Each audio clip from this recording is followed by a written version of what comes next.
Buenos días a todos, somos Entre Guerras y esto es Informativo Geopolítico, unos minutos en los cuales intentaremos resumirte toda la actualidad geopolítica acaecida durante el fin de semana entre el 12 y el 14 de septiembre de 2025. Durante el fin de semana, en Ucrania, Rusia ha continuado atacando con drones y misiles objetivos por todo el país. Especialmente denso ha sido un ataque realizado sobre la región de Zaporilla. Drones ucranianos han alcanzado diversos objetivos durante todo el fin de semana, bombardeando sobre todo instalaciones petrolíferas y de bombeo rusas. Una de ellas ha sido la de Kryzhyn en San Petersburgo, una estación de bombeo en el puerto petrolero de Primorsk, en el mismo oblast, o Rosneft Ufa, a aproximadamente 1.400 kilómetros de Ucrania. Zelensky ha dicho que Ucrania ha restringido significativamente la industria petrolera rusa y ha calificado estos ataques como las sanciones más efectivas y que actúan más rápido. Por su parte, el Ministerio de Defensa ruso ha informado que entre el 6 y el 12 de septiembre sus fuerzas han lanzado un gran ataque y 6 operaciones de grupo con armas de alta precisión y drones contra instalaciones de la industria militar y de defensa ucranianas, así como infraestructuras de transporte y energía, aeródromos militares, depósitos de armas y equipos. También se habrían golpeado puestos de mando, talleres de drones y embarcaciones no tripuladas, así como áreas de despliegue de tropas ucranianas y combatientes extranjeros. No obstante, durante el fin de semana, la ofensiva rusa parece haberse agotado momentáneamente, pudiendo presenciar contraataques exitosos por parte de Ucrania. Uno de los asentamientos recuperados es el de Filia, en el oblast de Dnipropetrovsk, previamente ocupado por tropas rusas durante su incursión en la región, según declaraciones del portavoz del Grupo Estratégico Operativo de Dnipro, Oleksiy Bielski. Por primera vez, mujeres han firmado contratos bajo el programa 1824 en la 99ª Brigada Mecanizada Iván Sirko, asumiendo puestos como operador de dron para el ejército ucraniano. En solamente una semana se habrían registrado 10.000 cruces adicionales en la frontera entre Ucrania y Polonia, después de la decisión de Kiev de autorizar a jóvenes de entre 18 y 22 años a salir del país. El viernes, Volodymyr Zelensky se reunió con el enviado especial de Estados Unidos para Ucrania, Keith Kellogg, durante una visita no anunciada a Kiev. Según la Oficina Presidencial de Ucrania, se habló sobre el suministro de armamento adicional a Kiev y la implementación de mayor presión económica sobre Rusia, por lo que parece que las conversaciones han sido abandonadas. En una línea similar, el Kremlin informó que hay una pausa en las negociaciones entre Rusia y Ucrania para mediar en el conflicto. El presidente Donald Trump afirmó que impondría sanciones mayores contra Moscú si todos los aliados de la OTAN dejan de comprar petróleo a Rusia. El presidente Trump también ha reaccionado con cautela ante la incursión de drones rusos en territorio polaco. En declaraciones a Fox News sugirió que pudo tratarse de un error, aunque dejó claro que no defendería a nadie en este episodio. Aún así, advirtió que Moscú no debe acercarse a Polonia y reconoció que su paciencia con Vladimir Putin se está agotando rápidamente. Entre sus posibles respuestas, ha mencionado sanciones más duras a los bancos rusos, además de medidas sobre el petróleo y los aranceles. Mientras tanto, la OTAN está preparando una respuesta defensiva para reforzar la seguridad de su flanco oriental. El responsable de coordinarla es el comandante supremo aliado en Europa, Alexus Grinkevich, quien ha subrayado desde Vilna que la alianza debe mejorar sus capacidades de armamento y aprender lecciones para enfrentarse a este tipo de incursiones limitadas. Desde Varsovia, el primer ministro Donald Tusk contradijo a Donald Trump y aseguró que la entrada en los de los drones rusos no fue un accidente. Y sobre el panorama diplomático, Trump ha calificado de frustrante el vaivén entre Kiev y Moscú, ya que según él, cuando Putin quiere un alto el fuego, Zelensky no lo hace, y cuando Zelensky lo busca, Putin se convierte en una incógnita. En Oriente Próximo, Israel continúa con sus ataques. El ejército ha dicho que durante el último mes, más de 20 agentes de Hamas, incluidos varios que participaron en el asalto del 7 de octubre, fueron abatidos en ataques realizados por el 182º Regimiento de Artillería. Además, Tel Aviv ha informado que decenas de combatientes han sido eliminados en el norte de Gaza durante el fin de semana. La Fuerza Aérea israelí ha continuado con la destrucción de numerosas edificaciones en la ciudad de Gaza durante el fin de semana, atacando más de 500 objetivos durante todo este tiempo. Especialmente relevantes han sido los ataques contra la Torre Mujana, un edificio residencial de gran altura en el barrio de Tal Al-Awa y un edificio en la Universidad Islámica, todos en la ciudad de Gaza. La oficina de prensa del gobierno de Gaza, por su parte, afirma que Israel ha llevado a cabo bombardeos sistemáticos de torres, edificios residenciales, escuelas e instituciones civiles, con el objetivo de exterminarlos y forzar su desplazamiento. Y es que pese a que se está bombardeando la zona, el ejército israelí lanza panfletos instando a los residentes de los distritos occidentales de la ciudad de Gaza a evacuar hacia el sur. Según varios informes, el domingo 300.000 palestinos habrían abandonado la ciudad de Gaza. En una línea similar, el viernes las fuerzas de defensa israelíes anunciaron la ampliación del cruce 147 en Kisufin con el fin de criticar el ingreso de ayuda humanitaria a Gaza, intentando pasar a 150 camiones diarios. No obstante, la medida también busca facilitar la evacuación de civiles desde la ciudad de Gaza hacia el sur antes de la gran ofensiva contra Hamas. El antiguo jefe del Estado Mayor israelí, Herzi Halevi, ha confirmado que más de 200.000 palestinos habrían muerto o resultado heridos en la guerra en Gaza. Halevi, que ha ocupado el cargo durante los primeros 17 meses del conflicto, ha subrayado que ni una sola vez las operaciones militares estuvieron condicionadas por asesoramiento jurídico. La cifra que ofrece se acerca a los datos del Ministerio de Salud de Gaza, que actualmente habla de 64.700 muertos y más de 163.000 heridos desde el inicio de la guerra, el 7 de octubre de 2023. Aunque Israel ha tachado estas estadísticas de propaganda de Hamás, filtraciones de inteligencia militar israelí coinciden en que más del 80% de las víctimas mortales podrían haber sido civiles. Halevi, no obstante, ha sido tajante al describir la estrategia militar israelí, diciendo que no es una guerra suave y que quieren quitarse los guantes desde el primer minuto. Lamentablemente, nadie está actuando con discreción.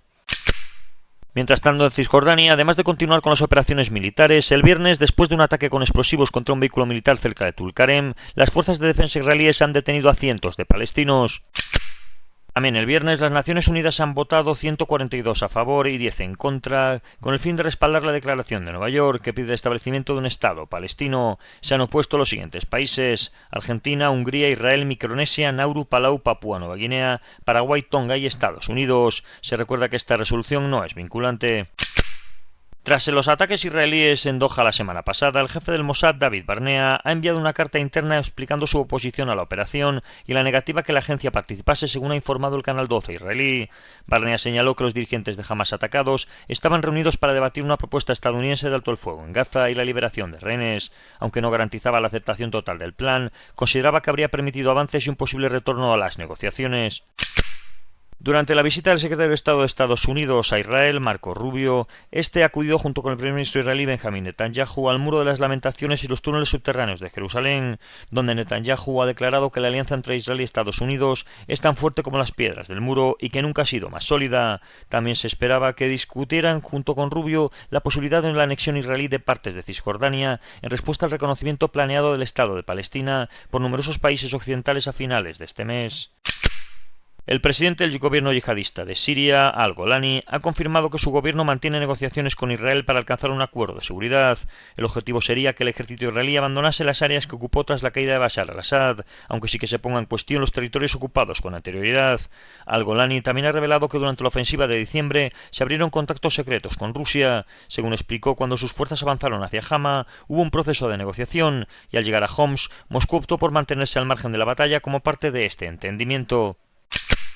El principal general estadounidense que supervisa las fuerzas americanas en Oriente Próximo, el almirante Brad Cooper, se reunió con el presidente sirio en su palacio presidencial en Damasco el viernes, discutiendo los esfuerzos para contrarrestar a los militantes del Estado Islámico en Siria. En Europa, Polonia estaría cerrando todos los pasos fronterizos ferroviarios con Bielorrusia. Más de 20.000 polacos se habrían inscrito para el entrenamiento militar voluntario durante los primeros 7 meses de 2025, en línea con los niveles récord del año pasado en Polonia. El secretario general de la OTAN, Mark Rutte, ha dicho que el organismo ha lanzado la operación Eastern Sentry para reforzar la defensa en Europa del Este tras las incursiones de drones rusos en el espacio aéreo polaco el 10 de septiembre. El despliegue incluirá más tropas terrestres y poder aéreo, con participación de Dinamarca, Alemania, Reino Unido, Francia y España, además de otros aliados, señaló el comandante supremo de la OTAN, Alexis Grinkiewicz.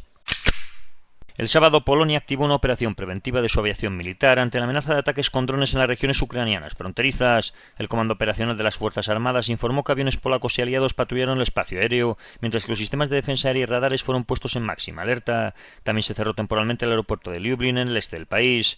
La alerta, que duró varias horas, buscó garantizar la seguridad de la población y proteger el espacio aéreo. El primer ministro Donald Tusk confirmó que se trató de una respuesta a la creciente actividad de drones rusos cerca de la frontera polaca. En Alemania, el jefe de su ejército ha solicitado 100.000 soldados adicionales para cumplir con los objetivos de la OTAN y prepararse ante una posible agresión rusa, según ha dicho Reuters. La última etapa de la Vuelta a España en Madrid ha tenido que ser suspendida después de que manifestantes pro-palestinos bloqueasen completamente el recorrido. El día anterior ya se había visto afectada la penúltima prueba, que tuvo que ser recortada debido a las protestas que irrumpieron en el paso de los ciclistas. El ministro de Exteriores de Israel ha culpado directamente al gobierno español. Afirmó que días atrás el primer ministro Pedro Sánchez habría expresado su pesar por no tener una bomba atómica para detener a Israel y que había alentado las manifestaciones. Según el diplomático, esta incitación ha llevado a que se cancelase un evento deportivo que siempre había sido un motivo de orgullo para España, calificando al gobierno de Sánchez como una vergüenza para el país. Rumanía ha reforzado su vigilancia aérea tras los ataques rusos contra infraestructura ucraniana en el Danubio. El sábado 13 de septiembre, dos cazas F-16 de la base aérea de Vetesi despegaron para supervisar la situación en la frontera con Ucrania. Poco después se activó una alerta para la población en el norte del condado de Tulcea.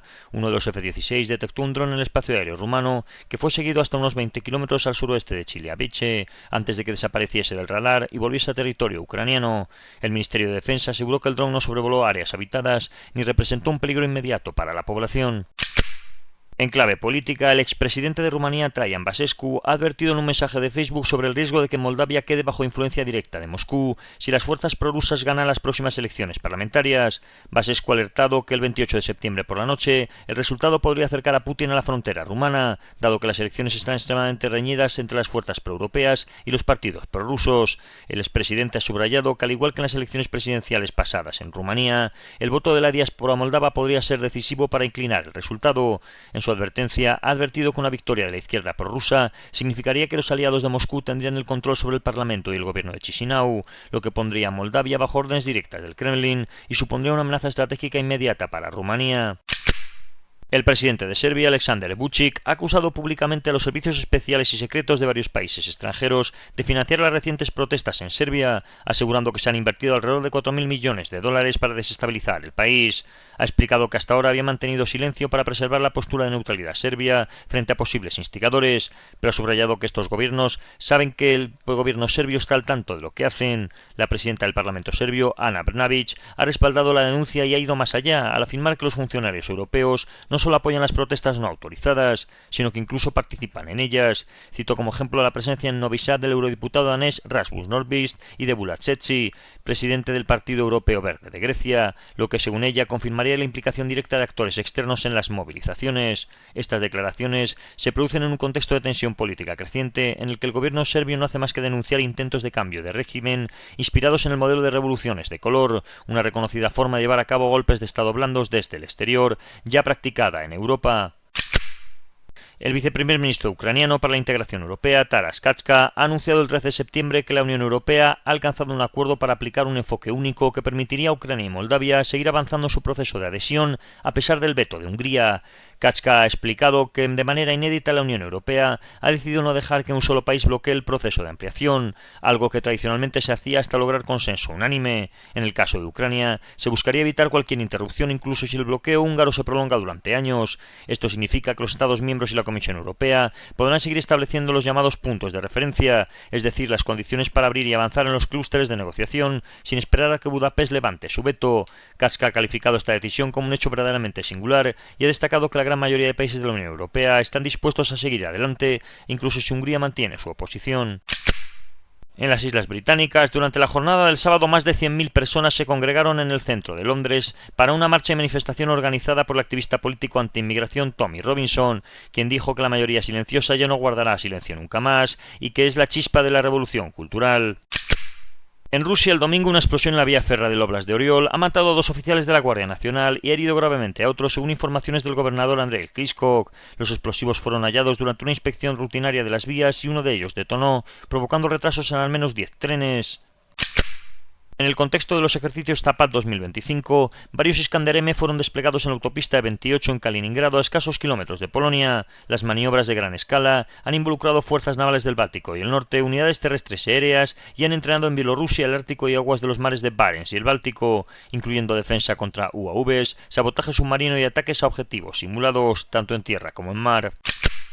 Durante un ejercicio de la Flota del Pacífico de Rusia, el sistema costero de misiles Bastion lanzó un misil Onyx contra un objetivo marítimo a 350 kilómetros desde la isla de Paramushir, en las Kuriles. La maniobra forma parte de un simulacro de mando conjunto para proteger rutas marítimas en el Pacífico Norte y la costa de Kamchatka y Chukotka, involucrando más de 10 buques y embarcaciones, aviación naval, submarinos nucleares y las tripulaciones de los misiles Bastion. En Estados Unidos, el presidente Donald Trump ha dado marcha atrás en sus planes de centrar su ofensiva contra la delincuencia en la ciudad de Chicago. Según fuentes citadas por la CNN, sus asesores le han advertido de que el envío de tropas federales sin la aprobación del gobernador podría desatar complicaciones legales que la Casa Blanca prefiere evitar. Aún así, Trump no descarta actuar en otras grandes urbes gobernadas por demócratas, como Baltimore o Nueva York. Para el presidente, estas ciudades simbolizan la inseguridad y el desorden que dice combatir. De momento, la atención se ha desplazado hacia Memphis, un movimiento que revela la cautela de la administración frente a las consecuencias consecuencias legales y políticas de desplegar fuerzas federales sin consenso local. Según el portavoz de la Cámara de Representantes de Estados Unidos, el Congreso de los Estados Unidos no impondrá sanciones contra Rusia sin previa aprobación de Donald Trump. El secretario de Estado de Estados Unidos, Marco Rubio, ha calificado la incursión de los drones rusos en Polonia como inaceptable y sobre el ataque israelí en Doha ha dicho que no está contento, pero que el ataque no cambiará el estatus aliado de Washington con Israel. El Departamento de Estado de Estados Unidos ha arremetido contra la próxima conferencia internacional sobre un Estado palestino convocada por Francia y Arabia Saudita. En un cable interno citado por The Times of Israel, la ha calificado como una bofetada a las víctimas del 7 de octubre y una recompensa al terrorismo. Washington sostiene que la cita prevista para el 22 de septiembre en la ONU no contribuirá a la paz, sino que al contrario prolongará la guerra en Gaza, dará fuerzas a Hamás y pondrá en riesgo a los intereses de seguridad estadounidenses. La administración de Donald Trump ha reafirmado además su compromiso con Israel, con su seguridad y con la eliminación de Hamás, reclamando la liberación inmediata de los rehenes capturados durante los ataques del 7 de octubre. En nuestra querida Iberoamérica, el sábado, según Caracas, el personal del USS Jason Dunham ha abordado y ha retenido un barco pesquero durante varias horas dentro de la zona económica exclusiva venezolana. Mientras tanto, 10 F-35 Lightning II de la Fuerza Aérea de Estados Unidos han aterrizado en el aeropuerto José Aponte de la Torre en Puerto Rico, antigua estación naval Roosevelt Roads, cerrada en 2004. En los últimos días, varios cientos de militares y equipos han sido desplegados en la base, que parece estar nuevamente operativa, en medio del refuerzo de activos militares en la isla con el fin de cubrir el Caribe Sur. En Asia, Corea del Norte vuelve a elevar la tensión en la península. Durante una inspección de las instalaciones del armamento, Kim Jong-un ha anunciado que el próximo Congreso del Partido de Trabajadores presentará una política que busca impulsar tanto las fuerzas nucleares como las convencionales del país, consolidando así la estrategia de modernización militar de Pyongyang. En paralelo, su hermana Kim Yo-jong ha advertido que los ejercicios militares conjuntos de Estados Unidos, Corea del Sur y Japón, que comienzan el 15 de septiembre, podrían traer consecuencias negativas para estos países. Otro alto funcionario coreano, Park Jong-chong, fue aún más directo, asegurando que si continúan estas maniobras, Corea del Norte responderá con contramedidas más enérgicas. Las declaraciones llegan en un momento de creciente cooperación trilateral entre Washington, Seúl y Tokio, lo que Pyongyang interpreta como una amenaza directa. En Asia Central, las fuerzas de seguridad pakistaníes han llevado a cabo esta semana dos importantes operaciones contra el grupo armado talibán de Pakistán de las zonas fronterizas con Afganistán, que derivaron en intensos combates y han dejado un saldo elevado de víctimas. Según el ejército, 22 combatientes fueron abatidos en una primera incursión en Bajaur, en la provincia de Khyber Pakhtunkhwa, mientras que otros 13 murieron en una operación separada en Waziristán del Sur. En este último enfrentamiento, 12 soldados pakistaníes también perdieron la vida tras luchar con valentía, según el comunicado militar, que ha destacado el sacrificio de los efectivos y las dificultades del país para contener el resurgimiento del TTP. El propio grupo talibán pakistaní se ha atribuido la responsabilidad de los ataques mediante un mensaje en redes sociales. Por su parte, el ejército pakistaní ha calificado a los combatientes como Khawarij, término con el que Islamabad se refiere a los talibanes locales, y ha asegurado que contaban con respaldo indio, aunque no ha presentado pruebas de tal acusación. Y esto ha sido todo por hoy. Si queréis profundizar en las noticias que hemos comentado, leer alguna de ellas o visualizar diferentes vídeos de actualidad, os recordamos que estamos en la aplicación Telegram, con nombre de usuario @entre_guerras. Que tengan un buen día y recuerden el main.